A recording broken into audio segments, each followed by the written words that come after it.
সামাজিক যোগাযোগ মাধ্যমে এবার ভাইরাল হয়েছে জাইমা রহমানের ফুটবল খেলার একটি ভিডিও। ভাইরাল সেই ভিডিওতে দেখা যায় গোলবারের সামনে ডি বক্সের কাছাকাছি অবস্থানে থাকা এক নারী ফুটবলারকে বল পাস করেন তিনি।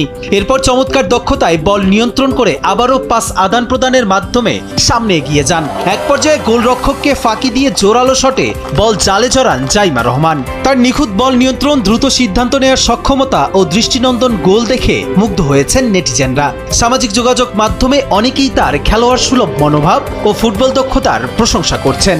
ভিডিওটি ইতিমধ্যে ব্যাপকভাবে ছড়িয়ে পড়েছে এবং প্রশংসায় ভাসছেন তিনি। এর আগে দেশের ক্রীড়া অবকাঠামো ও প্রশিক্ষণ কার্যক্রম সম্পর্কে ধারণা নিতে বাংলাদেশ ক্রীড়া শিক্ষা প্রতিষ্ঠান বিকেএসপি পরিদর্শন করেন ব্যারিস্টার জাইমা রহমান। সোমবার সকাল 10টার দিকে তিনি সাভারের শিমুলিয়ায় অবস্থিত বিকেএসপিতে পৌঁছান এবং দিনব্যাপী সেখানে অবস্থান করেন।